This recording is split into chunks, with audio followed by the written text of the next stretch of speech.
We welcome you to another live edition of the Sports Box, brought to you by our friends at CrowdPlay. Download the free CrowdPlay app today and use the box at sign up for 10 points. And here we go.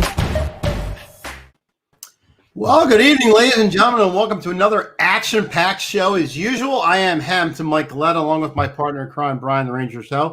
Brian the Ranger, did I just say that? We've only been doing this for 5 years, Mike. I mean, it's just I'm talking like Greek or something over here. Anyway, this is Highly Opinionated. Tonight we have a very special guest with us, folks. You will see him at the bottom of our screen. He is the founder of A2D Radio. No notes, Tom Arnone. Tom, what's up, brother? What's up, guys? Been a long time.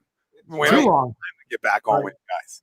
Yeah, we're going to get into a little bit of a past history we have with Tom. We're going to talk some Philly sports. We got some hockey later. Man, Brian, we got it all tonight, brother. Give it to him. Take it home. Tom brings the heat, so I'm definitely excited about this one. A little quick shout out to our friends over at CrowdPlay. Check out the app. It is free to download. Use our code THEBOX. Get 10 free points to start, because if you're like me, you're going to need them. I am god awful at that. The 10 points, I think I might have 11 actually by now. I don't think it's very much, but get a couple points on us for sure. Yeah. So definitely, if I start throwing stuff, it's because of our past with Tom. Tom, I tell you, we got a fun past with you. When me and Brian thought of the idea and first got together, I had heard of you, or Brian heard of you. We came to you in Mount Ephraim. We did a show with you.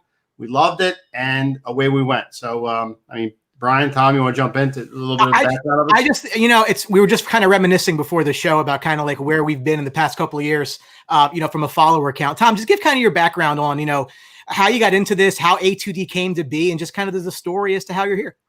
Oh, that's I'm going to cliff note it quick for you guys. So, you said, no notes. I don't know. I went to school to be something different, and long story short, everybody, like anybody else who's in this business, is like, yeah, you got to do sports talk. You got to do sports talk. You got to do sports talk. So I was like, all right, I'll go to a little tech school for it real quick. And I did that, and that just helped me gain relationships. And I really did that thinking, when you go into it thinking you're going to get a job right away, and it's not how it worked. And I interned, and I was like, you know what?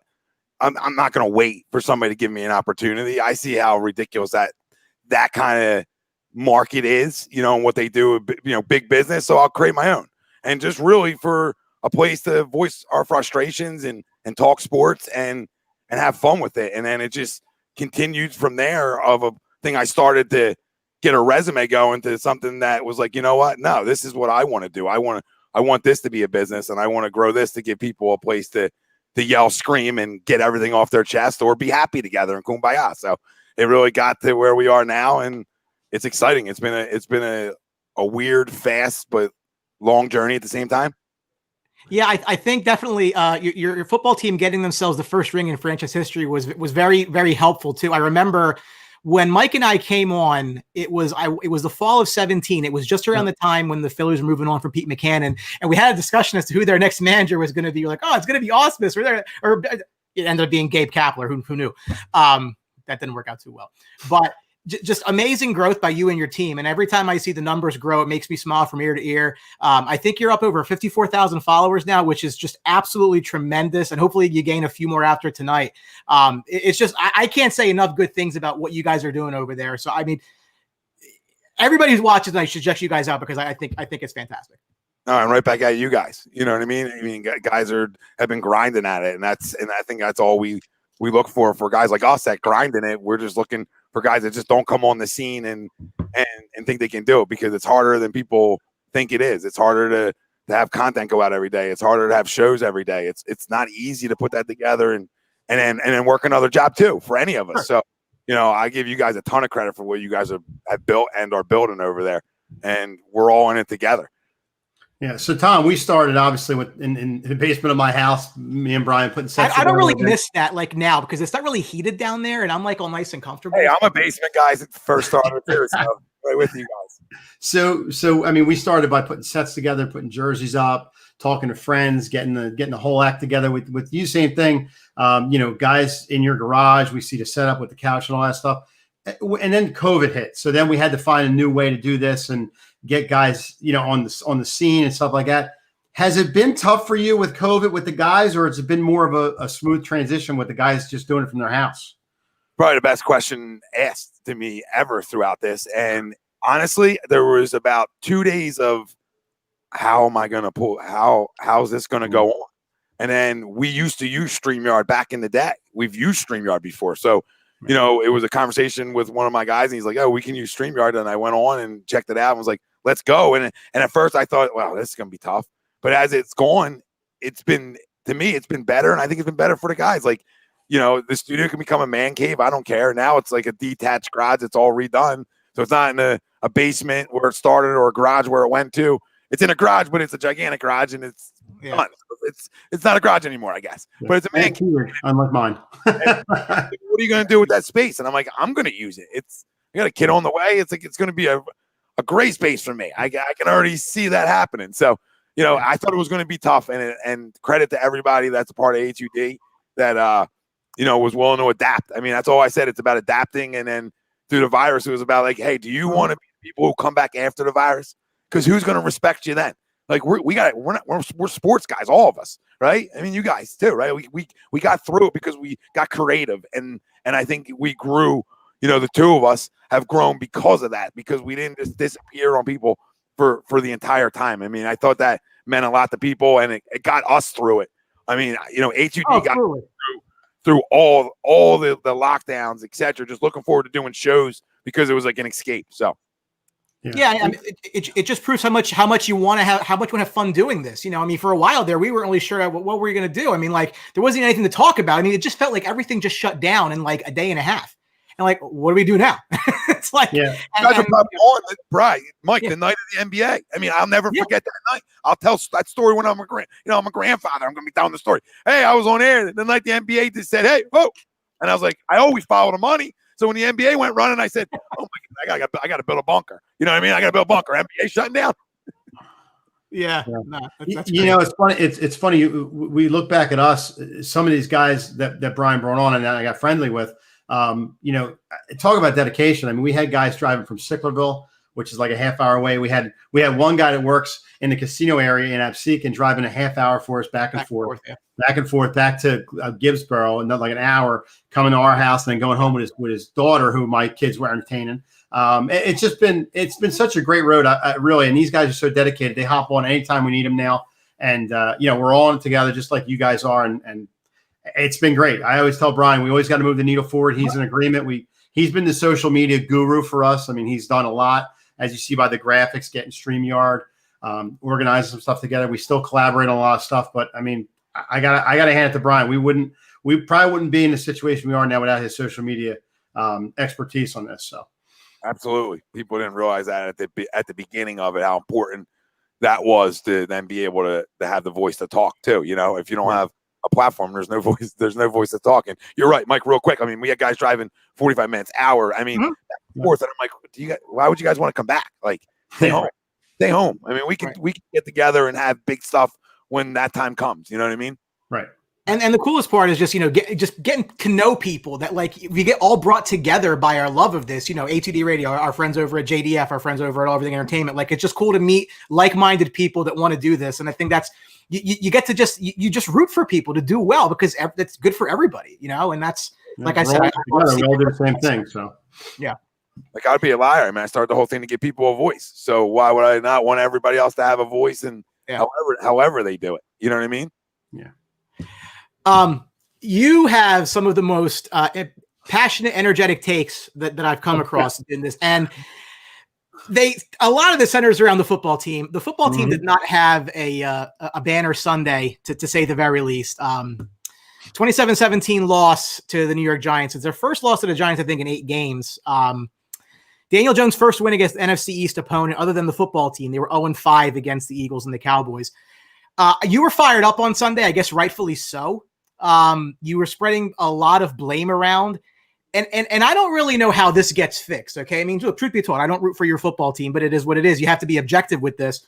And I look at that and I say, how do you fix it? Because I think there's 3 people primarily that need to figure out if they're going to be there next year. One is the quarterback, one is the coach, and one is the GM. To me, it's a lot cheaper in dollars to find out what the quarterback is like with a different head coach than it is to get rid of the quarterback and keep the coach and get somebody new. So just kind of go through, like, what's your thought right now in this just dreadful, dismal year?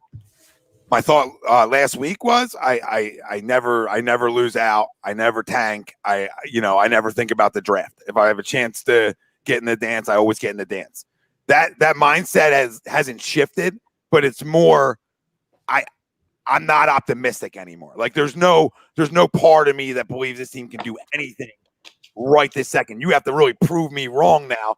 And I gave them excuse after excuse earlier on, right? And as a fan, you'll do that, and you'll remember a head coach that's been resilient. You remember a locker room that's been resilient. You remember all these things. So I this is a team that's going to the playoffs for 3 straight years and a Super Bowl trophy to go with it. So it's hard to run on what you've witnessed year in, year out, second half Eagles. Well, this was their second half, right? This was the start to their second half. And what they said to me is they smacked me right in the face. I mean, Tyson, you see Tyson in the picture? I mean, I thought I was fighting Tyson. That's what they did to me on Sunday. That's how beat up I was and then Moore took it personal. Like, hey, I'm one of the people out here defending you as a coach. I'm defending you as a quarterback, defending you as a deep, whatever the case may be. And this is how you're gonna repay us fans with that, because we're all about effort, right? Mm-hmm. I can watch it. I talk to my kids about it all the time. That coach, energy, efforts, controllable things. Everything else I can't control. So that's all we look for on Sundays, right? We'll crown guys because of effort.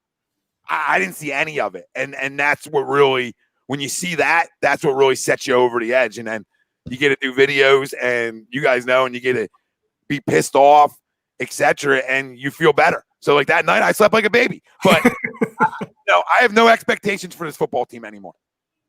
Yeah, so it doesn't get any easier, Tom. The next 5, I mean, they're probably going to be underdogs in the next 5 games. They go into Cleveland next week, so it doesn't get any better for them.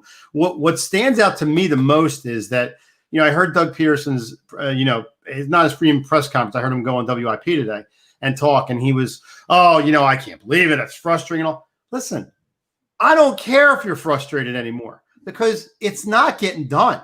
I don't care if you're throwing stuff. If you come on and you're aggravated somebody, you call somebody out. I don't care anymore, Doug, because you got to take almost full responsibility for this mess anymore. You're not doing anything to move this needle forward. Your quarterback's a mess. I know you got injuries, but so the rest of the league. So don't give me that excuse. Your defense hasn't played well. I mean, your defense actually has played well in the last couple of weeks. But it's got to fall on Doug, and he makes it like, well, we got to go back, and we got to do this, we got to do that. We bust our ass all week. Doug, I don't want to hear anymore. Go talk to somebody else about that. Talk about yourself, the play calling is terrible. You're going on 4th down on certain plays. You go for 2 when you're down 4 points. What the hell was that move? Yeah. I mean, you could tell me the analytics, but you're down 4 points. What are you going for 2 for? I don't get this guy anymore. I don't. Listen, I defend too. You know, I'm not out on him yet, right? Like I'm not out on him yet, but I also will say this: when you think you're the smartest guy in the room, right, you failed. So I mean, that's all walks of life. If you think you have it all figured out, and you're running a show per se like this, and you think you have it all figured out, same thing with Howie Roseman, and you're the smartest guy in the room, you failed. When you won't take advice from other people, you failed. Exactly. I'm not going to say that. Yep. That's all happening, but perception's reality. And what I'm watching is somebody who thinks they have all the answers, but you might not have any anymore. And listen, sometimes sometimes your message wears thin. I don't think yet. Like I want to believe the football team can come out and compete on Sunday, and everything in the past would tell me they would. But I'd be the biggest jackass in sports talk to say that I believe this football team can win any game right now. Win any game. So they got to win a game before, you know, as some of my Giants buddies like to make fun of me about, before I get my pom-poms back out. I mean, they got to win a game before I can be like, okay, all right, there's some fight. But, Mike, to your point, they always play up the good competition. They always play down the competition. Or they just stink right now. How about the Daniel Jones back-to-back run? The guy tripped on him last time, couldn't run the full distance, and they run back-to-back plays to Daniel Jones. Back-to-back, Tom. And they still couldn't stop it. I could have ran through that hole. Well, that's obviously Wentz's fault, right? It's Wentz's fault they couldn't tackle Daniel Jones run into the end zone. Because Wentz drafted a quarterback, Brian, in the second round instead of a linebacker that can step in and play. Because if you watch our linebackers, none of them can get off blocks. It's amazing. Tom, or anybody. Or anybody at all. And the biggest point about that everybody's not looking at, they played this bad off a bye week. Yeah. Okay. So they had time to prepare for the Giants and get ready for all this garbage and the Daniel Jones play. And what happened? They laid an egg. Daniel Jones looked at Mahomes Sunday against us. I mean, Daniel Jones on the first 2 drives, I thought, who am I playing against? Who am I playing against? Yeah. So it's amazing. I just don't know how you fix it, because for the crowd that wants to get rid of Wentz, which I think is just like, that's just reactionary. Like, I look at this roster right now. I just put the stat up. They've had 5 guys make their debuts on the offensive line this year, which is tied for records since 91. You know, is Wentz having a good year? No, I'm not going to sit here and say he's having a good year, but I'm just not ready to give up on a guy after you've put so much draft capital into, put a large amount of money into. It's so punitive to get out of that, to hope for the unknown for this guy that you took in the second round, which nobody saw coming. You guys, you were doing a draft show. We were doing the draft show. My jaw dropped. I couldn't even focus what I was doing when the thing came up that they were taking Jalen Hurts at 53. I'm like, I just couldn't, I lost my mind. It doesn't make no sense. And you know, you like you said, could have been a lineman at 53, could have helped the team, could have been a linebacker. You know, they're picking up receivers from the scratch heap. Let me ask you guys a question real quick. If you found out somebody was taking your job in the second round down the road, or that's what the organization or company you work through thought of you, right? How's that dinner going with your wives that night? Oh yeah. How much shit are you throwing? You know what I mean? Around the house. Like, we're talking about water bottles being tossed watching games. I'm pissed. I finally have a chance to get away from all the backup talk and all the extra. And what do you do? You go and put it right back. You put it right in my face again. This organization's done him no favors when they should have just traded Nick Foles before 2018. It's been that the entire thing. They could have just traded him in 2018 before the 2018 season, that off season, and never dealt with it in year 2. And it would have worked. Went away over time, but they kept putting it in front of the kid's face. And it's just, in Philly, the backup quarterback's always the most popular guy. They won a Super Bowl with the backup quarterback. Like, I get it, but he's never had the job where it's like, you know what, kid, it's yours. Just go. Yep. Always got to. Well, and here's another problem we have, Tom. You drafted Jalen Hurts. We like the player, but you don't draft him that high for this team. And the thing is, you want to bring him in, okay, but you just signed Wentz to the big deal the previous year. So why would you bring in his processor when he's got 4 more years on his deal? I don't get that. For a guy at that slot you could use now and could help this team a little bit better.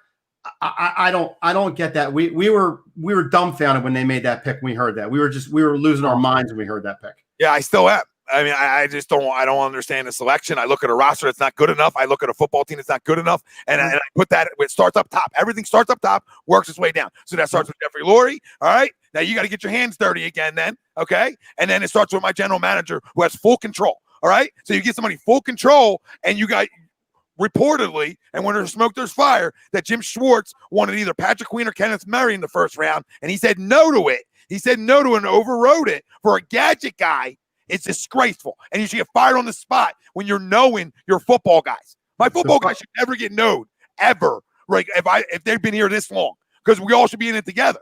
So I shouldn't, because I have full control. I'm going to be the smartest guy in the room. I'm going to pass over a guy like Patrick Queen when my biggest deficiency is linebacker. But no, you go wide receiver for your quarterback, right? But then you do that. None of it makes sense. None of it makes sense. Still, the other problem this team has me and Brian talk about it on a regular basis is the drafts. And the drafts going back to, I think, Brian, we said two decades or a decade has been good. Awful. The only one I got to set, the one that defines everything, and we talk about for a long time now, is going to be JJ Ortega-Whiteside, and you passed on DK Metcalf. How's that working out? I see DK Metcalf here like Randy Moss, be jumping out of the ceiling. Look, like nobody's.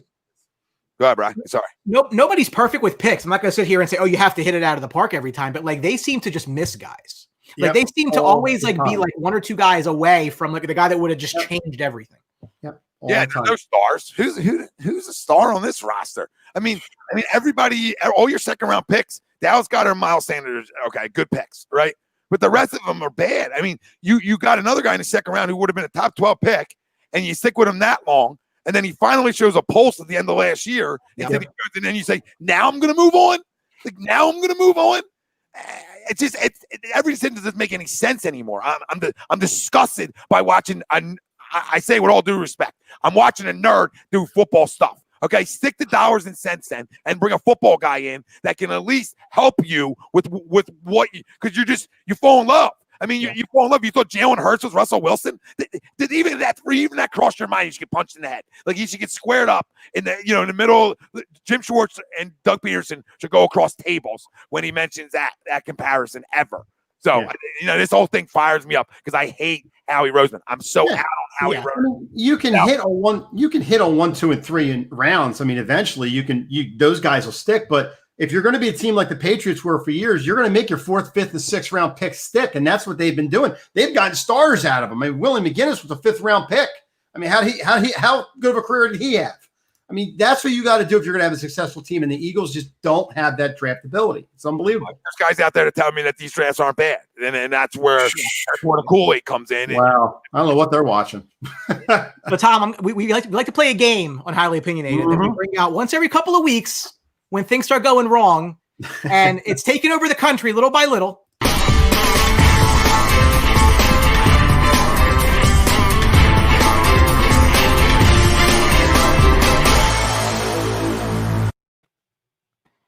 Tom, the Eagles sit right now with a robust 3-5-1, and they are winning the division right now. So, I'm going to put you on the spot when I open up your case as we look forward. Tank or no tank? I know it's a hard decision. Look at the pain. He's making it hard. Yeah. He doesn't want to say it. I know him. He doesn't want to say it. He doesn't want to say it. I can't ever tank because I should be a good enough organization to hit my picks wherever they are in the first round. I should be smart enough and good enough to know what I'm doing in player evaluation to hit picks outside of the top 10. And, that's how I look at it. So, you know what? No tank. Not yet. The scary thing is, Tom, with this division, you may get a division winner with 6 wins. Yeah. Which is awful. Nobody deserves it. And Marquez was a good point. Why tank if you can't draft? And that's the truth. Yeah. That's the absolute truth. Yeah. But, God. What's the point of it? What's the point of it? They're not going to hit it anyway. Right. So I might as well hope the resiliency comes out of nowhere. And they find a way to win some games, which I don't expect to happen. So, it's just like Brian says with Dallas. I mean, they should tank because if for some miracle they do win the division, how far are they going? They're not going far. They're the game's over in the third quarter anyway, so it don't matter. Yeah, for your sake, absolutely. Because, if I didn't have Wentz, I'm saying tank too. You know what I mean? So it's all perspective, right? So if I don't have Wentz, I'm like, listen, I don't believe in this team anymore. You know what I mean? If I'm losing my starting quarterback. But, if the Sixers were playing and basketball is going right now, maybe I'd be more prone to say, hey, let's wash our hands. But I I want to watch football on Sundays and be engaged in it. So I'm hoping that they figure something out. Doesn't look good. Couple quick points. I know you're a little bit tight on time. So obviously the big story still is in the baseball offseason is JT Realmuto and the Philadelphia Phillies. Now the Phillies aren't that detached from when they were going to spend stupid money. And one of my favorite lines is stupid money means different things to different people. And what we may view as stupid money as baseball fans, they look at their P&L and they say, well, they're not really going to do this. They gave Bryce Harper a lot of money bidding against themselves. That's done and that's over with. But they're at a decision right now on what to do about a guy who they paid through the nose, it seems, to go get from a divisional rival, which means that the price is going to be in your face a lot and years to come.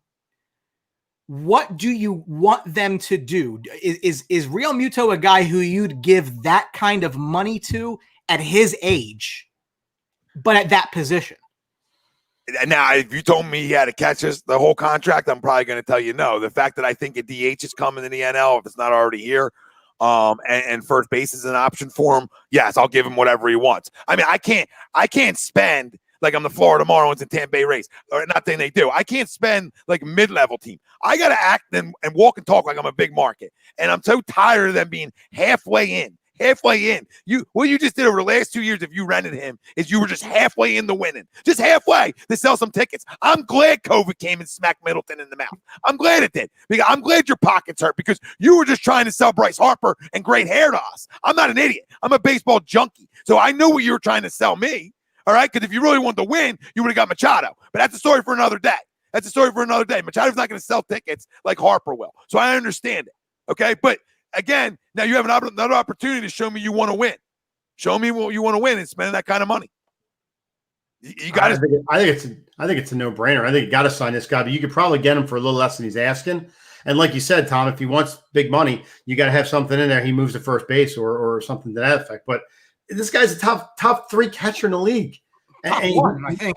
Yeah, he's probably in top 1. I mean, the Phillies need to start from a better point than Bryce Harper. They need to add some pieces around him. And this is a guy who adds leadership. He hits the ball. He's a veteran there. To me, it's a no-brainer. You're just working him on a price. You don't lowball this guy. You don't say, oh, no, you go after him. You make it work. You try to make it work. But how much of that ship sailed when they went to arbitration over $2 million? That's true. Like any sort of brownie points, any sort of like you want to try to get him on, like you don't do that. Just give him the $2 million. No, exactly. Yeah, you're right. That ship probably did so. Yep. And who are you? What if you? Right. What if you wanted an organization to be walking around like you're the Yankees and taking people to arbitration? Who are you? Like, you know what I mean? Like, not that the Yankees won anytime recently. I know. Right? Prestige matters. Like, who are you though? Like, you're nobody. You're nobody as an organization. You're a big market that acts like they're a middle market. You would think we're the Royals. You know what I mean? But guess what? The biggest indictment on this organization is any prospects outside this country that actually stick here. It's an indictment. Like, you watch teams all over baseball, right? Their international scouting's unreal. Our international scouting's still in 1980. Okay, and I'll continue to say that about this organization until they really show an influx of some big time talent in their farm system. They just don't do a good job of it. They haven't. They never have, and it's never going to change until you get a guy like Theo Epstein in here. You know, you want to make. You want to be. He's a free agent as of today. He is unemployed. Right, Mike. What did Daryl Morey say? I need to take a year off. Okay, yeah, throw some money and give titles around and get extra away with stuff. Guys find themselves right back in it. So overpay for Theo Epstein and get a real baseball guy in here who's at least won places or has competed places at worst. Get a guy in here who knows how to draft well, that can put together a real scouting department, and let's change the culture. We want to change the culture. We literally change the culture. And just a quick question on the Sixers. If Houston comes calling because Harden wants to go to Philly and they want Ben Simmons in a deal. No. Okay. No. Well, he's going to the Nets anyway. He wants Nets bad. I'm just saying. I mean, like, again. No, for a 24-year-old, for a 31-year-old that hasn't won anything. Right. So, like, I know how good of a scorer he is, but he hasn't won anything. I'm not trading Ben or Joe. Like, I'll trade if you want to take Tobias and you want to take first-round picks and other things that can make that deal work. I'll give you first-round pick for the next 3 years. I don't. Horford in there too. Get rid of Horford. We'll match money and give you a player so that you're not the worst team in the NBA next year, and we'll give you first-round picks. But I can't do it. Can't. We want to thank Tom Arnone, Yes. the founder of A2D Radio, stopping in for us. Tom, it's good seeing you again. Good Absolutely, talking brother. to you again, man. We appreciate everything you've done for us, and we're never going to forget you, dude. We're going to do a lot with you in the future. And everybody's watching. If you haven't seen them yet, which they're all over the internet, so I don't know how you've missed them, but definitely check their page out. Join the thousands upon thousands of followers. It's awesome. But I will have to say, you might be the second best out there, Tom. Yeah, I'm definitely not the best. I do take notes, because if not, I don't know where I am. So I do take notes. Yeah, I just try to do everything in that moment, right? Where I'm hot, or it's like, okay, I got to do it right now, because if I don't do it right now, it won't be the same thing. But listen, I can't thank you guys enough, and what you guys are building over there is great, and I love it. And we're gonna work together here in the future more, and we're gonna cross promote shows and get guys, like we were talking about a little bit. So Absolutely. that's a ton of fun. And I'm looking forward to it. And again, I can't thank you guys enough for having me on. And red carpet, brother. Anytime you want it. It was a lot of fun. Sorry we only had. You guys are good on time too. I gotta give you guys a lot of credit. Great on time. I mean, 8:30. You guys were like, boom, you guys got to go. And I understand. Hey, listen, we know what our time slots are. That's it. That's it. So, thanks, Tom Arnone, A2D. Go check them out. Thanks, guys. We're actually on right now, so watch them after us. Yeah, we'll be right on. Don't leave this one now. You got to come after. You come in after. We'll be on. There we go. All right. See you guys. Thanks. Take care, Tom. Tom Arnone from A2D. Listen, they've done so well. We've done so well. Like I love seeing everybody who we're friendly with just do super well. JDF's done well. AE's doing well. It is a lot of fun for everybody. So, now, Mike, I guess we'll get to the normal part of our show. So hey, if you're just tuning in now for our 8:30 show, you missed a great guest host, Tom Arnone. But I am Hamilton Mike Galletta, along with my partner in crime, Brian the Ranger Attard. This is Highly Opinionated. Hi, folks. I feel like I've just been going for half an hour. What are you talking? This is part 2 of the Highly Opinionated show. We're back, and we got more for you. I got 2 waters. I got 2 waters. Bag of 2 waters. Nice. Listen, I get thirsty. I got my coffee. I'm good. So. Yeah, so obviously, look, we'll take a look back at Week 10, some of the big games. We'll go through all of them. We went over a little bit about the Eagles with Tom, but I think, like he said, if you thought they were going to turn this around, this was the spot where, look, you always beat this team. Even when it's ugly, you find a way to beat this team, right? Yep. They didn't. And what stands out to me, and all these guys that want to blame Carson Wentz, look, I get it. It is extremely easy to say it's the quarterback's fault. Sure. Everything else is falling apart around him. When we have these discussions, hold on one second, because I'm warm, and I am turning the fan on because my wife said, turn the heat on, your son is cold. Now I'm warm. That's okay. It's 30 degrees outside here. But it's 66 in my house. But listen, I lost my train of thought. Okay, so we talk about the Dak versus Wentz argument, right? And it's always because I say, listen, I really like Carson Wentz, and obviously I look like a complete jackass right now because he looks terrible. That's fine. Dak, prior to this year, I'll give him credit because they scored a lot of points even though they were losing those games. Neither here nor there. But he had a much better surrounding cast than Wentz does, even when healthy. So now when you start picking these injuries into play for the Eagles, I just don't know what you expect him to do. You know what I mean? I don't get it. Right. Like Dallas, the offensive line is atrocious for both teams. I think that's what's hurt both quarterbacks a little bit, is that they're both running for their life and, they got nothing to deal with. But it just doesn't look like Wentz mechanics or even, moving around and like he is, it's just not working right now. And what gets me the most, Brian, is that this team came off a bye week, right, and prepared for a team than the Giants that's not that good that they can beat. No, they're not that good. Put up 17 freaking points. Now that to me is a coaching thing because he's not getting them prepared. The people that want to blame, I just think the blaming Wentz is a lazy argument. I agree. It just is. Some of the blame, but not all of the blame. Travis Fulgham was a practice squad guy. Yeah.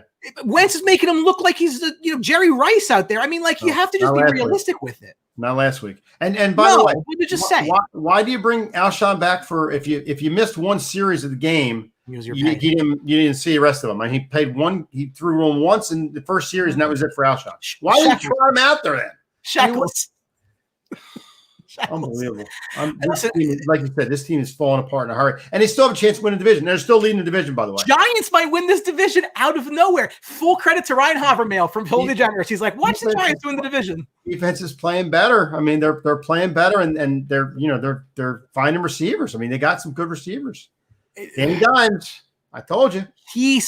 Stop. He might have a job next year. They might screw themselves out of picking a quarterback, but he doesn't have a job next year, in my personal opinion. I don't think they're going that far, but I think he's okay of a quarterback. I don't think he's a stud, but I think he's a good quarterback. He just needs more pieces around him, just kind of like the Eagles do. A lot of teams in the league have been hit by injuries. A lot of offensive lines have gone down. You're seeing the ramifications of that.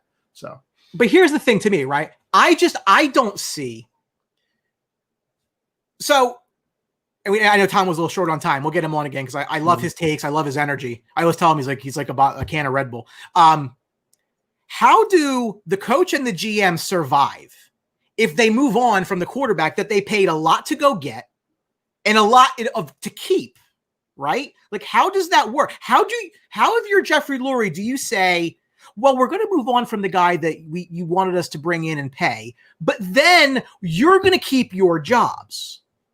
What's sad with this whole thing, Brian, is I think is Mike Chromiak A2D. What's up, brother? How are you? What's up, Michael? It wasn't pretty for anybody who hurt the Eagles. That's what I think is going to happen, and this is sad, is that Doug Peterson survives the year. No matter what happens, they could lose out. He'll survive the year.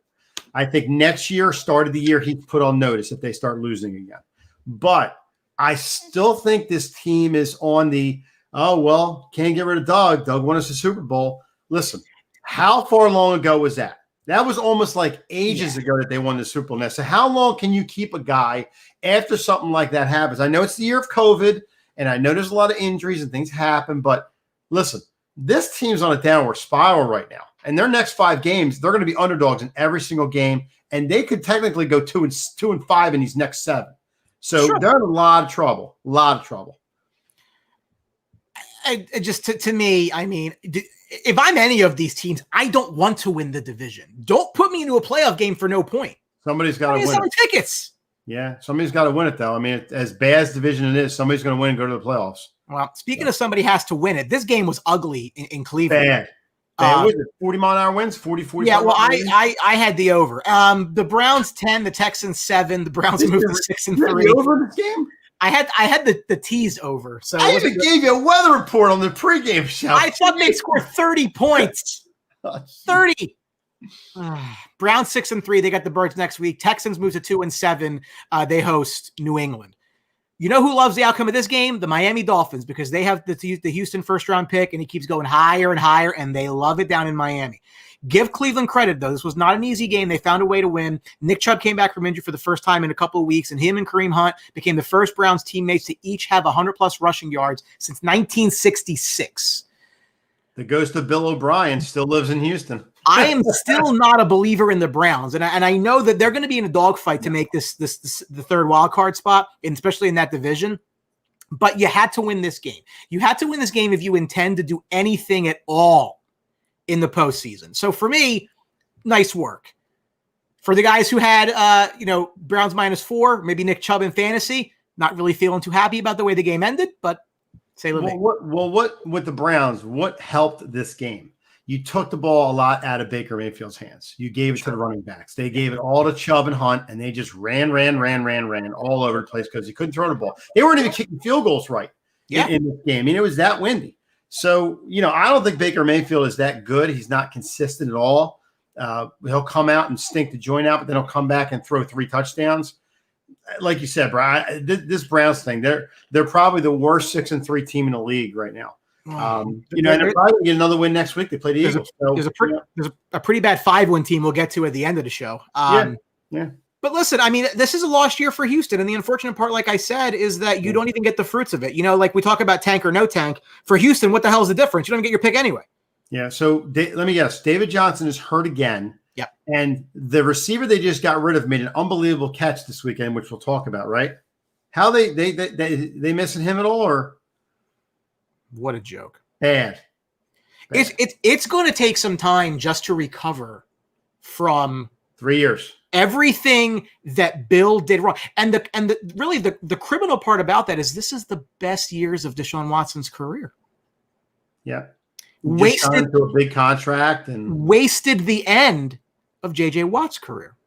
Yeah. So there's a lot of ramifications. He'll probably get traded next year. He'll free agent sign somewhere on this next year. You better hope so for his sake. You know? Yeah. You got to start getting rid of money. The Lions were up a lot in this game. They were able to hold on and get a win at the end, 30-27 over Washington. They moved to 4-5. They host Carolina. They're at Carolina next week. Washington goes to Cincinnati. This was the first Lions win at home since week 8 of 2019. Feel bad for Alex Smith, though. Brought him back. I mean, here's the guy, comeback player of the year. Yep. Finally had a really decent game, got in position, and just kind of tanked it at the end, blew it at the end. But yeah, hats off to him. He's playing. He's getting better every week. The guy came back from 17 surgeries on his leg. I mean, it's unbelievable. Comeback player of the year, no question. As soon as he made one pass, took one snap, it's his award. For Detroit, they scored 20 more in the first 9 for the first time since 54. Now, I thought that was really interesting, Mike, because all we've heard his entire career is how good Matt Stafford is and that their defense stinks.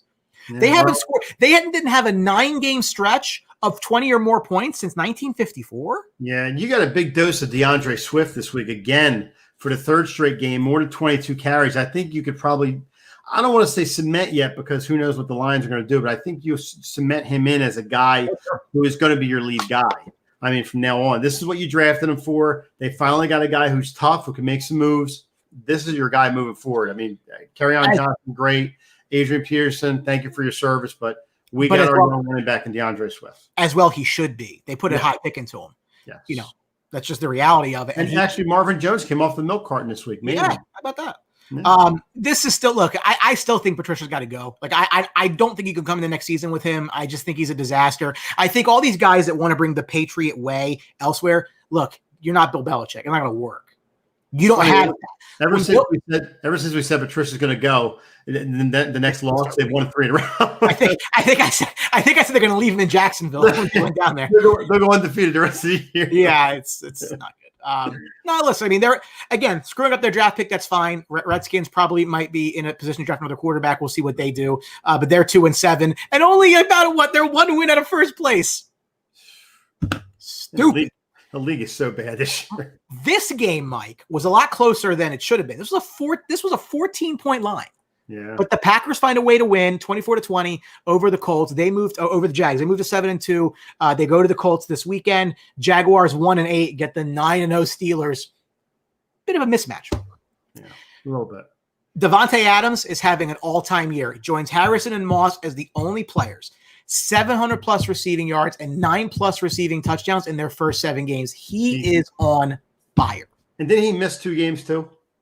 He did. He missed 2 games. Yeah, that's scary, isn't it? Lazard came off the IR this week. He'll play again this week. So Rodgers getting a little bit more. There's some people back, but yeah, I mean Devontae Adams is a monster this year. And hats off to the kid. Lipton, is it? Luton. Luton. What did I say? Luton, the quarterback? Luton. Sorry, I said Lipton. Yeah, Luton. Hats off to him. Here's a kid who got thrown into the fire the last 2 games.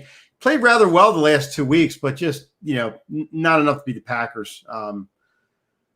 Listen, Packers, good team, 7-2. I mean, we knocked them in the beginning of the year how they didn't do enough to get Rodgers some help, but they're Jones is having a good year. Devontae Adams is a monster. Their defense is playing good.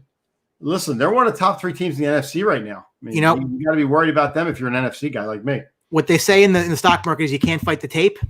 Can't fight the tape. Look, no. They're 7-2. Okay. I mean, no matter you want to talk about you have problems with their defense. Okay. You have problems with their drafting. Okay. I get it. They're 7-2. Yeah.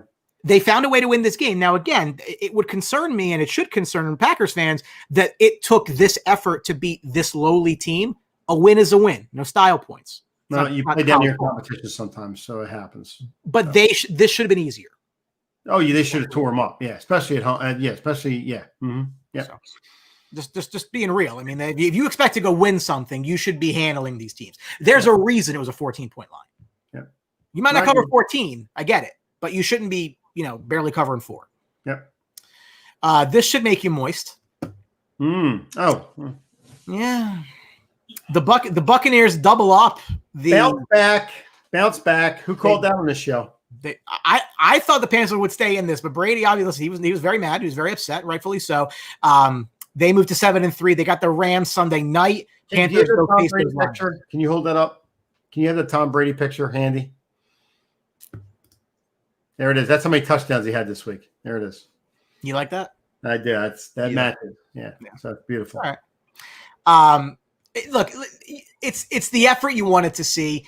I thought Carolina would be more in this game for the simple point that this was a divisional game, right? So it's not as if you can just weird stuff happens in division games, especially in the NFC South. I can't even tell you how many times over the past 5-6 years an NFC South divisional game destroys me in my survivor pool. Mm-hmm. Because I always take like this 7-8 win team against this 2-win team. It never works for me. You just kind of had this feel to it. But again, the Bucs played really, really well coming off of that loss. And Brady, listen, he's 7-2 now with 16 touchdowns and 1 pick in his career games after throwing 3 or more interceptions. So give the guy credit. He did what he had to do in this game. Ronald Jones, great run. He had a big game. He was only the 4th guy in NFL history to have a 98-plus yard touchdown run. Derrick Henry, Amon Green, and Tony Dorsett.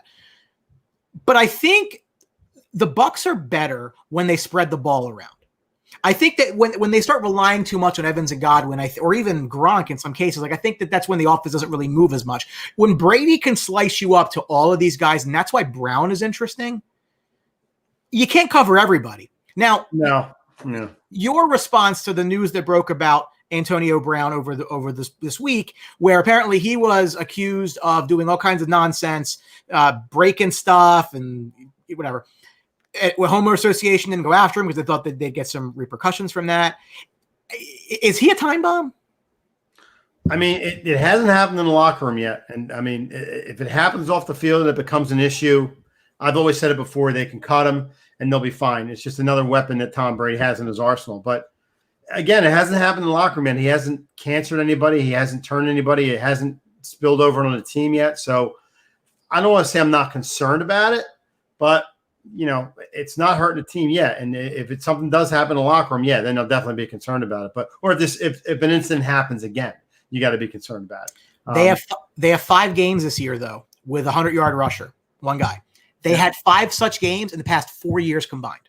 And I was a down guy on Ron Jones, too. I didn't think he was going to be that good. He really had a solid year this year. Yeah. I think he'd be better off without Fournette. I didn't like the fit. I mean, I'm a little biased. I had Jones as a keeper in fantasy, but I didn't think they needed to do that. Like, they drafted Keyshawn Vaughn, who you don't really see now. He's in a milk cart, and they put a high pick into him. Yep. Again, I'm not a Fournette guy. Never was a Fournette guy. Well, it is what it is. But Vaughn will be the next guy next year. He'll be switch up with Ron Jones. Not as much as Ron Jones, but he'll be the switch up back with them. So that's what they're training him for. But they got Mike Evans involved. I mean, Mike Evans was catching some balls, and that's big. You see the effort that when Mike Evans starts catching balls besides Godwin, Gronk, and Brown, it adds to the, like you said, who are you going to cover? Who are you going to cover? So it's going to be interesting if we go Mike Evans, though. He's probably going to get shadowed by Ramsey. So we'll see how that's going to look this week. This is the game that I was supposed to go see in Monday Night Football this week that we were planning for last year. So, and COVID screwed that up. So interesting numbers on Rams when we get to the Seattle game. That's some interesting stuff there. But look, they got the win. They're 7-3. The Saints now, obviously, with injury concerns with the quarterback, friendly face now. And Bridgewater got hurt too in this game. Yeah. So Bridgewater's going to be out for a couple weeks too. Their backup is from Temple, PJ Walker, the former XFL player. Yes. Yeah. Yes. This game wasn't competitive. The 37-12 drubbing the Raiders over the Broncos. They moved to 6-3 with a much tougher matchup on Sunday night when they host the Kansas City Chiefs. The Broncos will hold serve against the Dolphins. The Raiders are now 6-3 or better for the 3rd time in the last 20 years. Wow. 3rd time in 20 years. Mm-hmm. What a disaster they've been outside of a couple of years. I still think Gruden's not a good coach. They can win. They can win out, and I still don't think he's a good coach. But it is what it is. 13-3 would be pretty impressive. Well, you also have a good running back that Josh Jacobs, who's a beast this year, who's really plowing through everybody, and Derek Carr. I've said it a couple of years in a row now. I'm okay with Derek Carr coming to Tampa. I was fine with that. I think he's a good quarterback, and not to knock Eagles fans, but Aguilar is a friggin' monster this year. He's got like 6 touchdowns. He's catching bombs all over the place.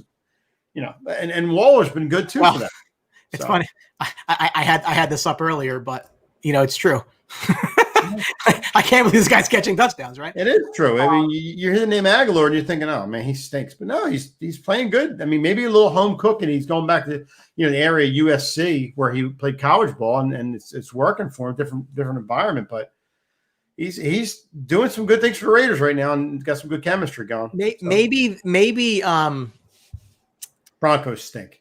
Yeah, they do. Well, here's an interesting stat. So the Raiders are 5-1 this year when Carr is not the leading passer in the game, which is clear because that means that they're probably leading and they're running the ball, or they're just using Josh Jacobs more and he's just not throwing. So you want to say tank or no tank? Denver should be tanking.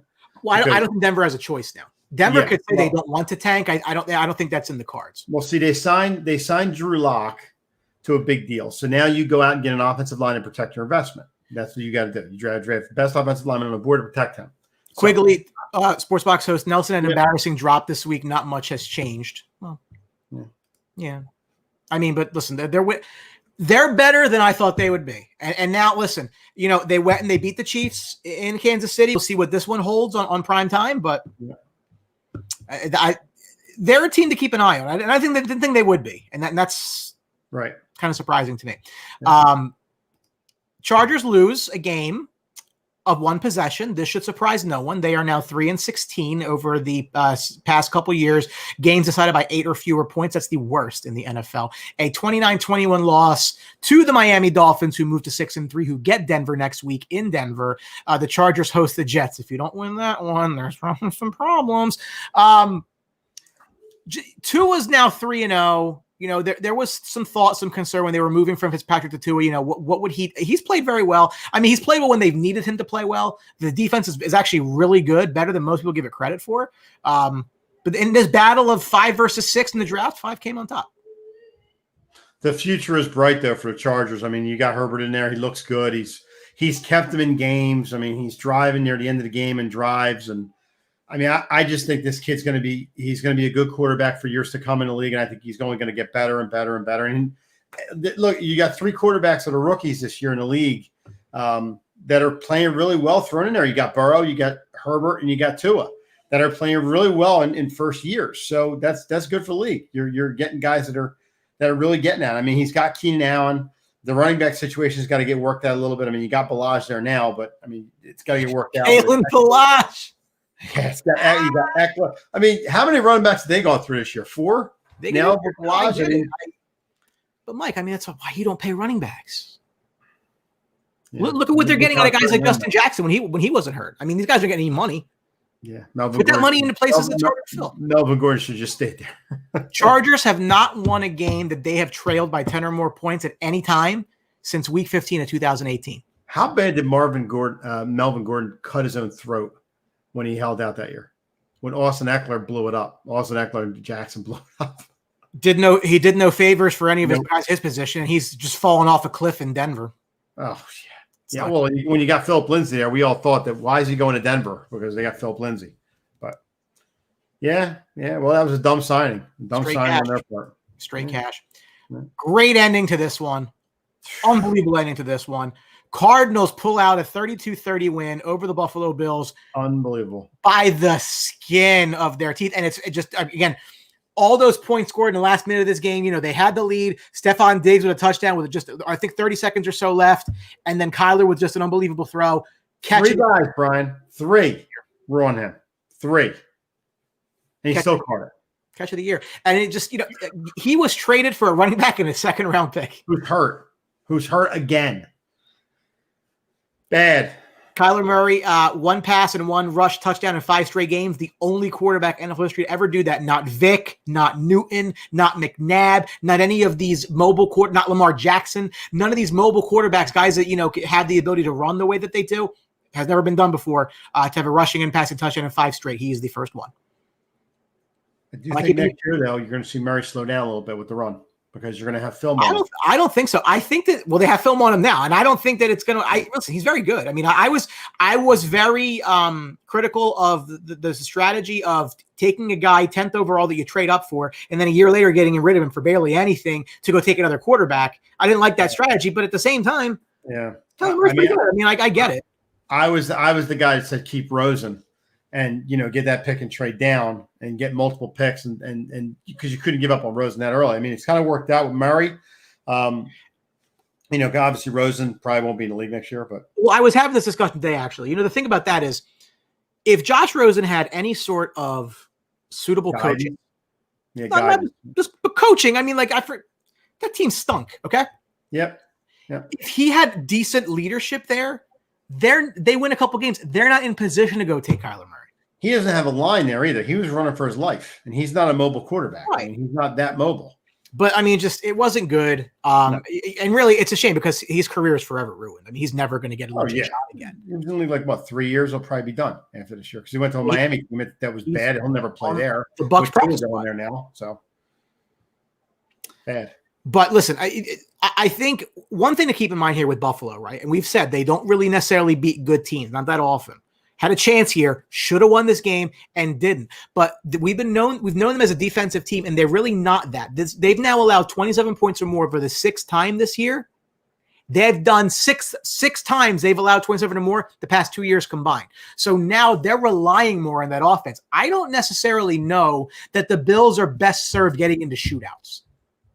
I agree. They're a defensive-minded team that slows teams down.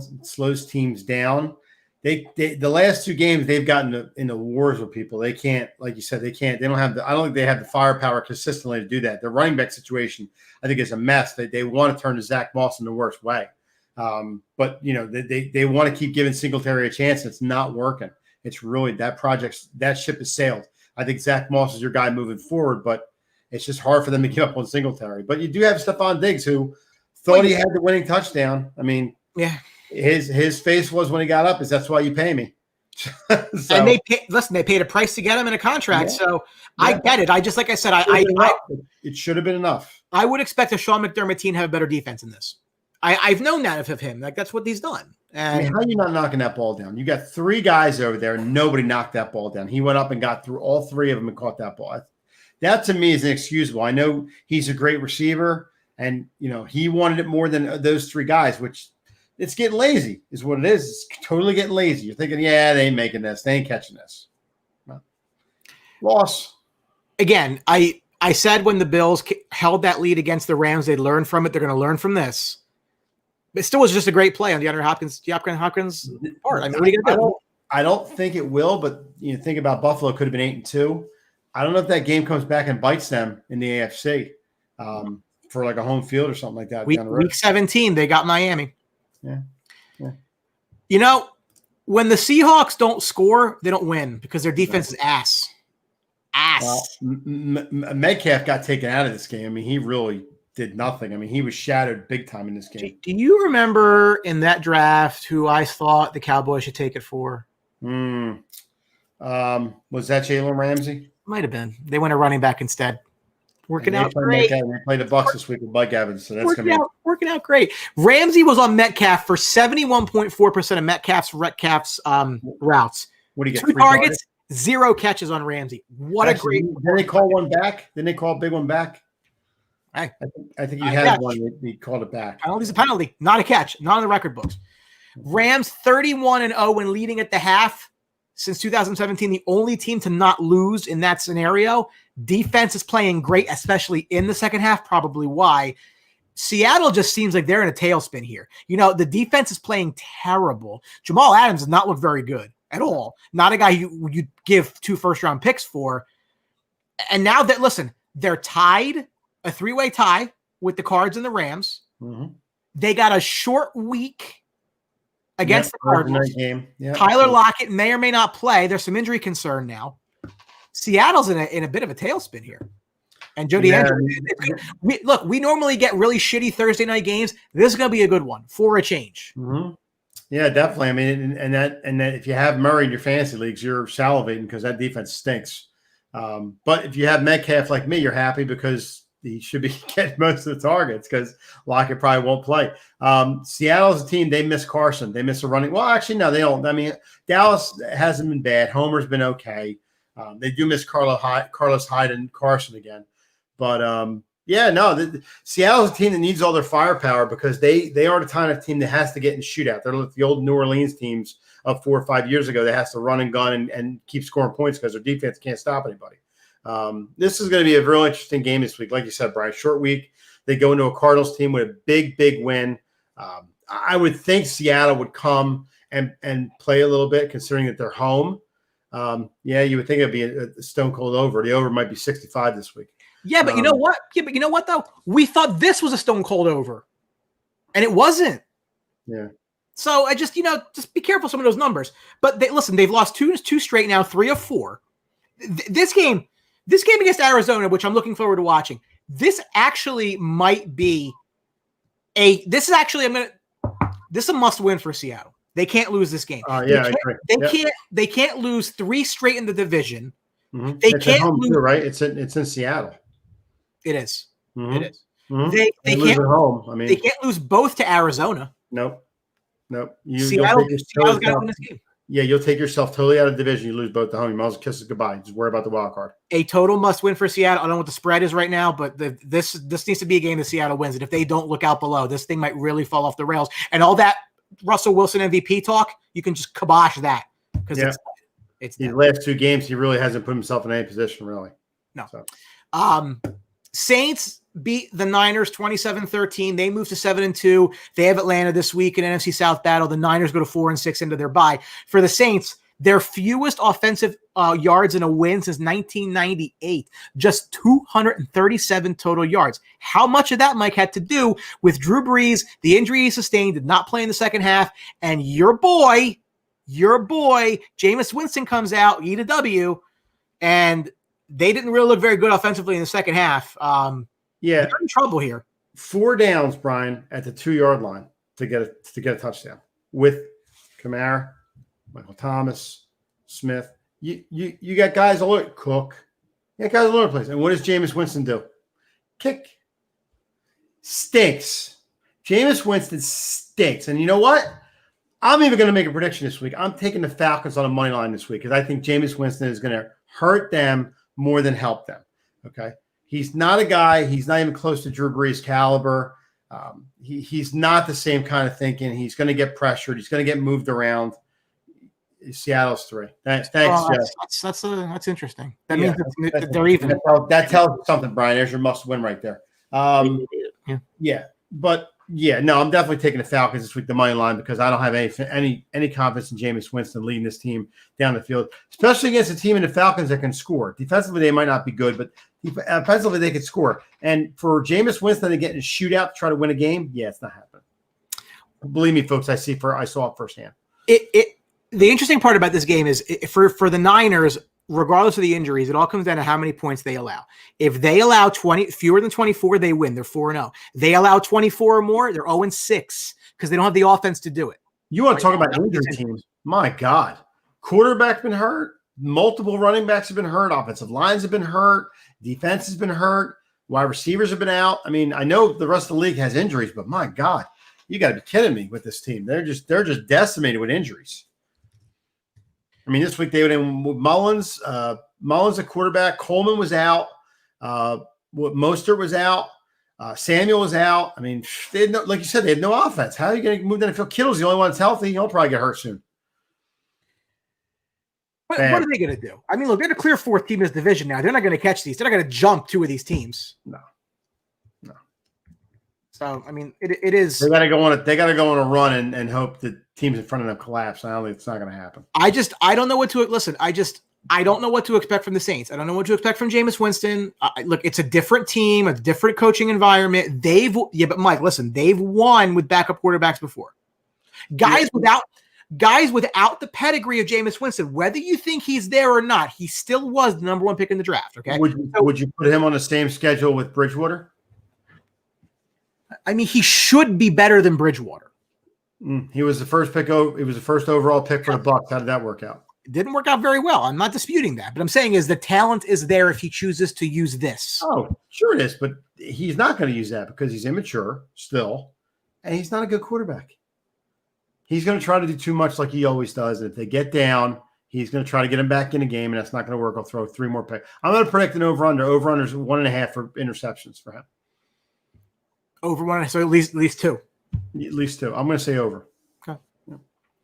This game was pretty much a laugher. 36-10. The Steelers moved to 9-0 over the Bengals. They get the Jags this week, so just mark them in for 10. Bengals 2-6-1 go to Washington. Pittsburgh all-time 2-26-0-1 when leading by 20 or more points at any time. 4 touchdowns by Roethlisberger. He's the straw that stirs the drink. And if they continue playing this way, look out. I mean, if they get KC at home, it's different. And all you fantasy guys, T. Higgins scored again. How about listen? Burrow to Higgins. How are you going to stop 85, right? Well, when you throw 50 times a game, I mean, you got to hit some of them eventually, right? I don't know. Ask Jameis Winston. He hit the other team a lot. Yeah. 30-30 guy. Ben's got 24 wins against the Bengals, his most versus any opposing franchise. Bengals were down at the half for the 16th time since 2019. They're 1-14-1 in those games. TJ Watt, who should have been a Cowboy, 43.5 sacks. It's the most among linebackers since he entered the league. Pretty good. That's good bloodlines. Good bloodlines. What do you think about Ben going down to Jacksonville? I think that's going to work out. It's going to work out good for Ben. Might not need to play the fourth quarter. No. Claypool will probably have a big day. Good for my fantasy team. We would love it. We need it. So, again, not a lot to say here. This was going to be a Steeler win the whole way. It turned out that way. It's a shame because Joe Burrow is playing well. He's just taking the lumps like a normal rookie would. So. Very well. Bit of a shocker here. Well, when you're playing a monsoon and a hurricane, I mean, that's kind of what happens. I get it, but this was it. Listen, the Ravens were a 7-point favorite in this game. They ended up losing this game by 6. Pats moved to 4-5. They go to Houston and 2 teams that stink. Ravens get Tennessee, a big game in the AFC for playoff positioning. So watch that one next week. However, interesting point here. Lamar Jackson is now 0-6 as starting quarterback when his team has trailed by 10 or more points, which tells me they need to have a lead or they lose. They cannot come back. I mean, that's not always possible. I mean, you're going to be a leader. You got to bring your team back, and you go down points. You got to bring your team back. The Ravens should have had this game. We were all on it. We didn't realize the weather was going to be so bad, but still, Ravens should have won this game. They got a better running game. They got a better receiving game. Mark Andrews, he came out of the closet. Seven receptions he had in this game. So. And listen, Ravens are a more talented team, and they should have won this game. Cam Newton stinks. We've been saying that from day one. He's not a good quarterback. He's not the future of this team, and he'll probably be out of there next year, I would think. But listen, James White and crew, Sony Michel, they did a nice job running the ball. I mean, the Patriots did what the Patriots do. They find a way to win. Yeah, Collinsworth said it during the draft. It's like, why don't we just do what we're really good at? I mean, their offensive line's very good, right? Yeah. Why don't we just run the football? Like, why try to be something that you're not? I think Jacoby Myers got hurt in this game, didn't he? Jacoby Myers got hurt.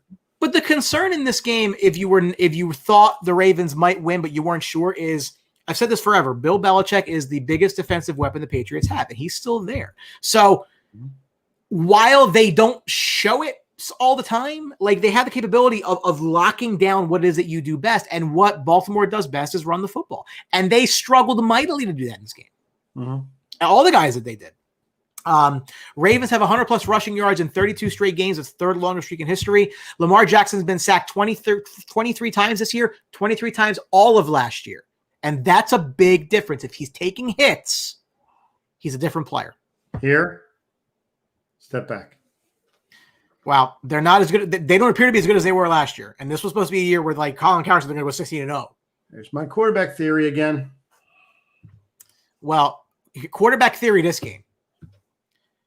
So Monday night, the Vikings win. Wait, is this on? Nick Foles stinks. It is on. The Vikings go to 4-5. Stinks, Brian. 4-5. Listen, this was teams left for dead. They've won 3 straight. My God. They get the Cowboys next week, so mark them in for another one. Bears go to 5-5. The Bears have now lost 4 consecutive games. Nick Foles can get them in the red zone 4 times, and you know what? They'll kick 4 field goals. because Nick Foles stinks. Okay. I don't know what more to say. I don't know. We can slice the Bears up wherever you want. Offensively, they're a bad team. Offensively. Defensively, yeah, they look good. They could slow.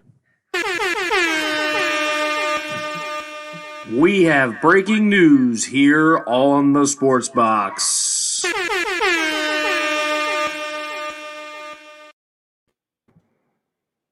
DeAndre Baker, who was released by the Giants following some charges that apparently have since been dropped.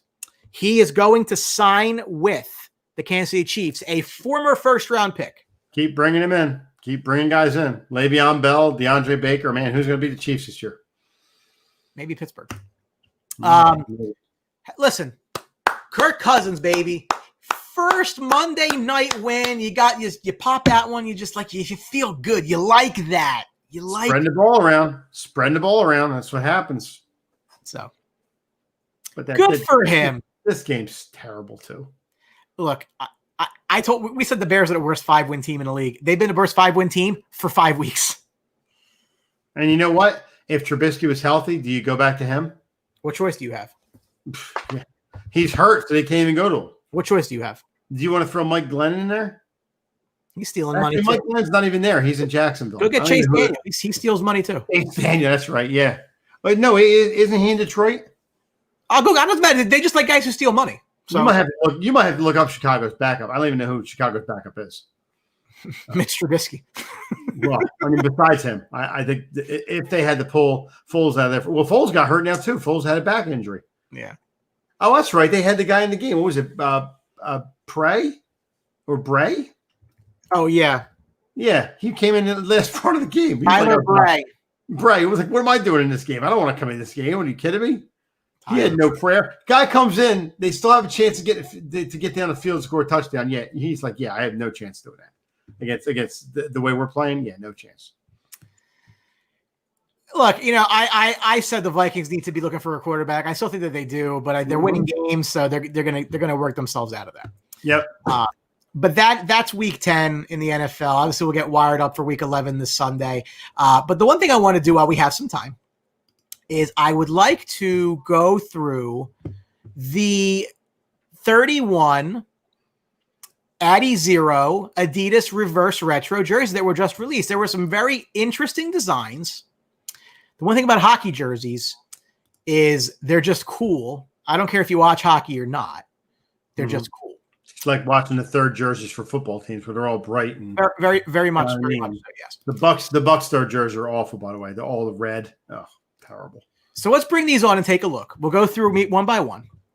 The Anaheim Ducks. So this is a throwback to, I want to say 96, 97-ish, when they had this exact third jersey. I mean, it's kind of cartoonish, but I'm okay with it. I mean, I just don't know.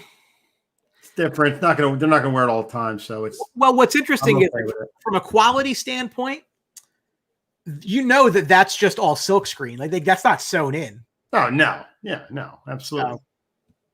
So, I mean, it's I give it a 7 out of 10. We're just going design wise, so that's what we're going at. We're not going by the quality of it. Well, it matters. Yeah, I think. Yeah. There we go. That's what I wanted. Phoenix Coyotes. So this one was actually really interesting because it's just they had something that's like this before with that like Starry Night with like the whole desert down the bottom. They got the coquina thing that weird coyote looking thing. I don't know if I like the purple, but I mean it works. The cactus at the bottom and stuff like that. I'm okay with it. It's interesting. Yeah. It's interesting. I mean, they'll probably sell a couple to the 5 people that watch that team. Yeah, exactly. That buy season tickets. Correct. Right. For Boston, a bit of a throwback to the 80s. I think this was like that very yellow look. Yeah, it almost looks the same as their old jerseys, but I mean, I'm fine with it. It's what are you going to do for Boston? I mean, maybe put a big bear on the front of it. Maybe instead of the big. Well, that's what they had in 97 and 96 was they had that Yogi Bear looking thing. Yeah. I don't hate it. I just think it's not a lot. It's not nothing I run out and buy. I mean, but I think for them you had to go yellow because you have black and you have white. Yeah. So unless you were changing the color scheme entirely. Or you can go white. Well, the white's the jersey they have right now. Yeah. Unless you did the white bear. Like the that'd be cool. The white jersey. Yeah, that'd be cool. For Buffalo, the problem that I have is the Buffalo. You don't see the Buffalo head as the shoulder patch, but I hate the Buffalo at the bottom. Yeah. That's awful. That looks like an XFL team. That's also silk screen. You can see it. Yeah, that's terrible. You just put the swords on there and the trim. I'm okay with it for Buffalo, but I don't like the Buffalo at the bottom. That's cheesy. If you don't know it's Buffalo, please stop. What do you got? Remember it's Buffalo when you see that jersey? Stop. Vancouver did that. Remember they did that with the bottom of them. Yeah, it's tacky. I don't like colors are nice. Colors are nice. Yeah. I can go without that nonsense. Yeah. Calgary Flames, they went with the flaming horse again. I didn't like it then. I don't like it now. Yeah, I don't like it now either. Maybe you go to like a torch or something. You know what I'm saying? Like something like that, or something on fire. Something on fire. Well, here's the thing, right? Put Antifa on the front of it. Why isn't the Captain C their normal logo? Yeah. They do that with the A for the Atlanta Flames. Like when the Atlanta, they could do that flaming A. Yeah. Or I like a torch would be good, or something, something like that. I think would be fine. But yeah, I'm not a big fan of the horse with the flames. No, I am not as well. Carolina. Now, obviously, you got to bring back the whale. However, love the whale. I would have gone with the navy blue on this one. You already saw that Whaler green. Yeah. Well, you get the gray though. The gray looks cool. I mean, I don't. Were you young enough to watch the Whalers? So they were there until like 2000-ish, 2002. Yeah. So I remember them. They used to have those blue jerseys. I remember them. Pronder was there. Yeah. Shanahan was there. So it's interesting. I mean, I don't hate it, but like I said, I don't love the gray. No, I'm okay with the Whalers. I like any color with the Whalers. I'd like to see them back in Hartford, but do you think it's weird though for Carolina to not have any kind of red in there, like really just nothing at all red? Not really. I like it. I think it's nice. For the Blackhawks, they didn't really show the front of them. I'm assuming just the basic logo, but they go with a black on a red design. A little different for them. Yeah. I think they wore something like that in the 40s. I want to say that they're the ones that have like the longest throwback. Of course, one of the original 6 teams. Don't dislike it. Plain. Don't dislike it though. I think it's well done. I like, again, the red up here. I do like the color contrast. So listen, they're one of the original 5, so that's 6. Original 6. 6. Yeah, I'm okay with it. I don't dislike it. I've seen worse. Yeah. I love this one. Love the Nordiques. Yep, for the Avalanche. Yep. I love the color scheme with the Avalanche colors with a little bit of blue in there. The gloves are going to be that blue. I'm going to buy that jersey. Actually, that's pretty cool. I got to give it that. They did a nice job with that one to really mix their heritage in there up in Quebec, and that'll sell well. I think this jersey throw 27 on a Hextall. How are we going to that? There you go. You can do that. A little old school. It is cool. Then the Fleur de Lis down the bottom. I think this is one of my top 3, top 5 at the very least. I think. Or I could put Forsberg on it and piss a lot of fans off. So should have been a flyer his whole career. Yeah. Columbus's I don't like at all. No, because I think it's too much red. You can't go with the red with that logo. I get going with that CBJ logo. Like I'm fine with that. Just way too much red though. I think that it's just navy blue because the navy blue is now. So here now see here you could have gone gray. Yeah, you could go gray here. That'd be cool. Yeah.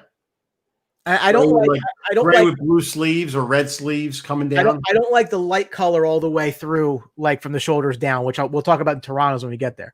I like the stars on the sleeves. Nice touch. Only okay. I'm not really in love with it. No, I'm not in love with that either.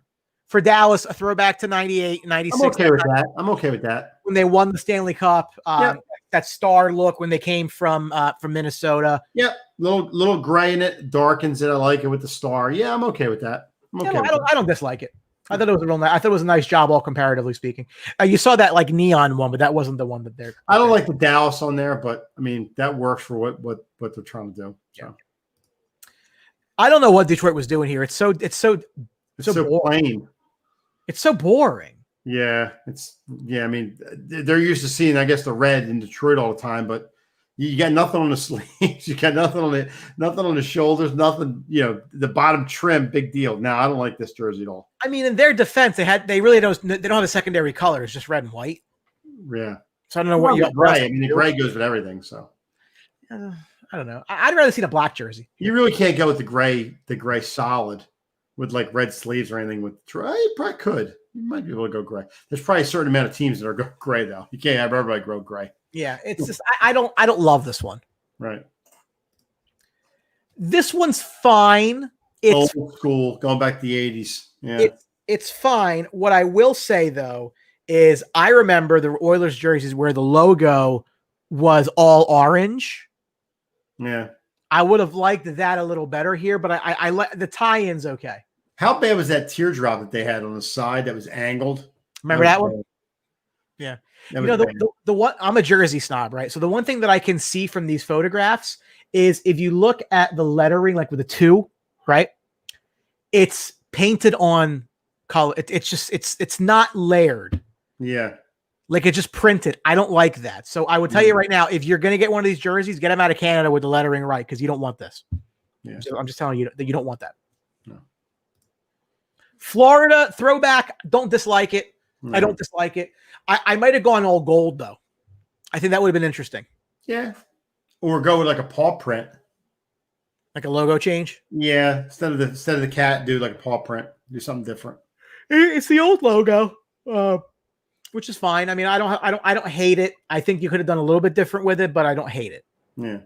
I'll put it that. Love this one. Yeah. It's old school jersey with the new logo. Yep. That royal purple. And again, this is what they wore up until the Gretzky years. They call this the Chevrolet logo, right? Yeah. I think it's I think it's just really, really well done. I remember Rolly Melanson in goal going back, way back. So you get those colors tied in with that. I just think this is top 3 for me. I think it's really, really nice. I think it's up there. Yeah. I like it. Yeah. For Minnesota, I like this one. Yeah. It's very much a North Stars jersey with just with the logo. Well, they changed the logo too with the color scheme. I mean, I like it. It sets it off. I sets the color off. Yeah. So. No, I think this was nicely done. I saw some artist mock-ups where it was like an M instead of the N for North Stars. Oh, kind of like a Minnesota Gold Gophers jersey. Yeah. No, I like this. This is good. Again, but if you look at the lettering, the layered effect is printed on. I don't like that. Yeah. I don't like that. Montreal's is very nice. Yeah. It's all right. I like the blue. I guess I like the blue. It's a good look for them because again, you have your red, white, and blue are your colors. You got a red jersey, you got a white jersey. It just seems natural to do a blue one. I think this is just really, really well done. Mm-hmm. I really do like this one. I also like, I don't know if you can tell, where the LNH instead of NHL, because they do the French. Mm-hmm. Yeah. Montreal. Yeah. Really, really nice. I work for a guy who lives in Montreal, so this one's a top 5 one for me. I don't think this is really your style. You weren't really a fan of this one, to my knowledge. No, it's no. I think you got to change that the Predator a little bit, like the symbol, to something different. They had the all yellow with like the more of like the profile view. I would go more of a navy. Navy with gold sleeves, maybe a little white down at the bottom. Yeah. Something a little different. I don't hate it. It's all right. This is just weird to me. That to me is definitely what I grew up with the Devils. So I mean, I'm okay with that. I mean, the devil, you should have like the face of a devil on there. That would be cool. I'm okay. Or like a pitchfork. Green has been a color of theirs secondarily for a very long time, but the Devils fans, all 12 of them, have always wanted a black jersey. The green's fine. I like the green. I just, like I said, the symbols to me, you don't have to go with the exact symbols that they had before. I think maybe you throw a pitchfork or a devil face on there or horns. I think that would be cool. Well, I'm okay with it. That's nonsensical. This looks like their regular jersey. This is terrible. Yeah. Why'd you even? Sorry, Matt. It looks terrible. I don't understand it. Looks like their jersey. I see nothing different about it. Nope. Yeah, I know you're creaming your pants over here. How do you not love that one? It's okay. I don't like it. There's no trim on the front of it. Yeah, they have a little something there. They went pretty simple. I'll give you that. I'll give you that. I mean, the original jersey back in '97 did have different colors on the sleeves. Yeah. So, yeah. I mean, again, it's all things considered. The Liberty logo at all is just awesome. I have a couple of these in the closet. I do like this quite a bit. It looks like the Liberty symbol's low. Like they should have brought it up a little higher. It looks centered. Yeah. Might just be the way this weird looking guy's wearing it. Maybe that's right. For Ottawa, I mean, unless you were going to go gold, I think this is probably the best you could do. I think gold would look good. I think it's too much red with the symbol of the red in there. It's a vibrant red, though. Yeah. It's a nice shade of red. Yeah. I think. All yours. I didn't like the white in his sleeves, but I mean, I guess it works a little bit. I mean, again, you got the flyer symbol there, but you could have did something a little bit different. Maybe different flyer symbol or a different symbol somehow. I don't know, something creative. But I'm okay with it. I mean, it's not horrible, but it's okay. Very much knock me out. Doesn't like make me run to the store tomorrow and grab one. It's very much like what they had in the 80s. It's a different orange, though. I think that was more of a darker orange. Yep. So not terrible. I don't like this one at all. They had this jersey in black. No. I just why didn't you go to something like that you said like the bluish color back in the 60s? Yeah, that'd be cool. That'd be good. Yeah. I wasn't really a fan of this one. But can you tell though a little more like with the way the lighting is, how that's just printed on? Yeah. Yeah, it's not good. It's not good. Yeah, I need to get mine lettered by somebody in Canada. I'm not dealing with this nonsense. San Jose, I'd have gone full teal if it were me. No, I like the gray. I like the gray with them. That's good. I like full teal. You see teal all the time with them. So I mean that's But I mean like full teal. Yeah, like how they came in with it. I don't like this at all. This is polarizing. I don't like it because you got the blend of the yellow stripes with the bottom and the red. I don't like the blues at all. I don't like this. It's definitely a different look. I would have gone, if you were going to go to this, I would have gone blue lettering. Yeah. See what the yellow lettering? Yeah. I would. How about a gold jersey? Yeah. Yeah. Gold jersey with red sleeves or something like that. Something different off the hook. For Tampa Bay, this is definitely a throwback to their original logo back from '93. I actually have they're the Tampa Bay Lightning because you need to know that. I had this jersey, by the way. It's a nice blue. I like the shoulder patch. I have nothing wrong with this one. I think maybe you just, instead of the Tampa Bay Lightning on there, you put like a lightning bolt or something like, I like different logos, something that offsets it a little bit, not just the same old logo that they had. I mean, it is the original logo. Yeah, no, it is. I'm just saying something different. This I don't like the walk. It's the same, I don't like this. Same jersey that they have. It's nothing's different. I don't like that lighter color for that long shoulder thing. No, nothing different. I'm just not a fan of it. No. Me personally. I think you could do a lot more with it. To me, I just don't like this one at all. This. I like this one. See, this just pisses me off. It looks like a Sprite can. No, I like this one. I like the Canucks. I like that. I didn't think I was going to like the whale at first because I'm an old school Canuck guy with the skate that they had before.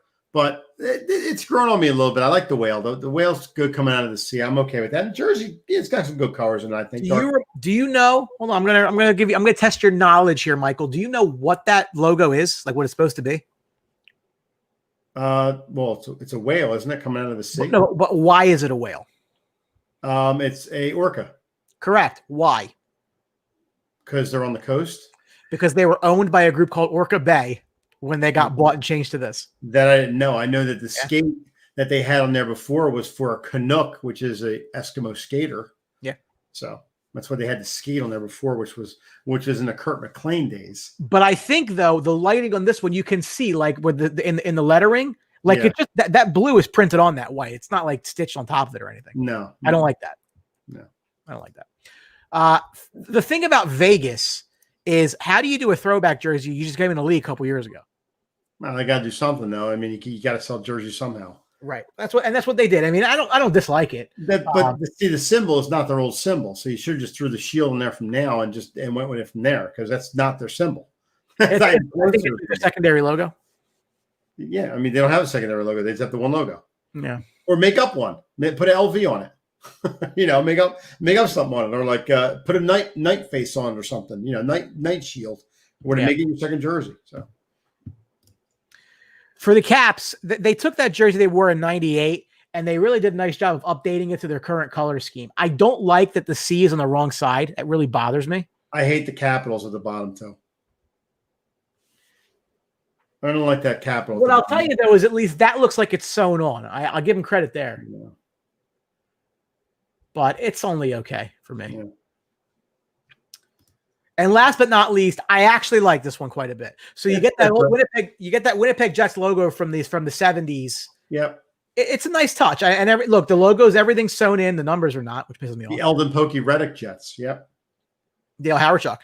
Yeah, Howard-Chuck. Yeah.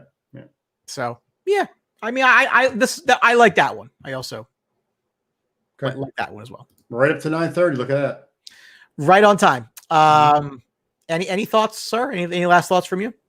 Nope, not at all. Just get ready for teeing off tomorrow. We will talk Masters. We're at a special time tomorrow, 7:00. Me and Dave Cartwright. We will talk Masters. Dustin Johnson, phenomenal, setting records. We will talk about that tomorrow. And the NBA draft will be live 8 p.m. going through that with the boys. So anybody's going to pop on from our team will be on and off through that show. Just a couple of shout outs again. Tom Arnone, A2D Radio, good friends of ours. Love what they're doing over there. Check out their page at A2DRadio.com. They have a Facebook presence, a Twitter presence, Instagram presence. They're all over the place. Love those guys. So definitely check them out. And also, again, check out our friends over at CrowdPlay. Use code THEBOX at sign up for 10 free points. And check this out.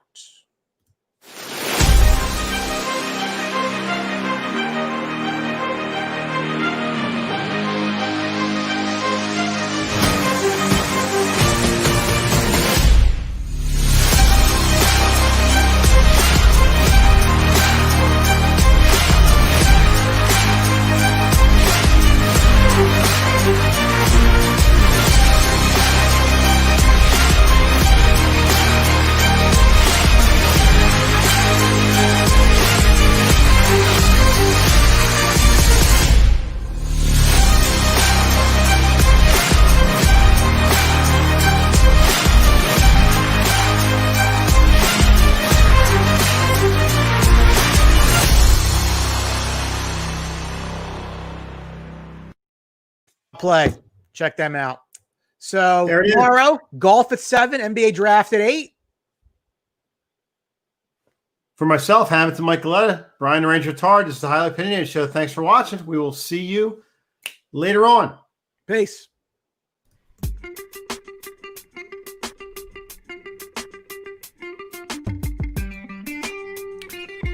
Thank you for watching the Sports Box. Follow us on Facebook at Sports Box Show, Twitter at Sports Box Show, Instagram at The Sports Box Show. Find us on YouTube and join Outside the Box, our Facebook sports discussion group. The Sports Box is brought to you by our friends at CrowdPlay. Download the free CrowdPlay app today and use promo code THEBOX at sign up for 10 points. See you next time.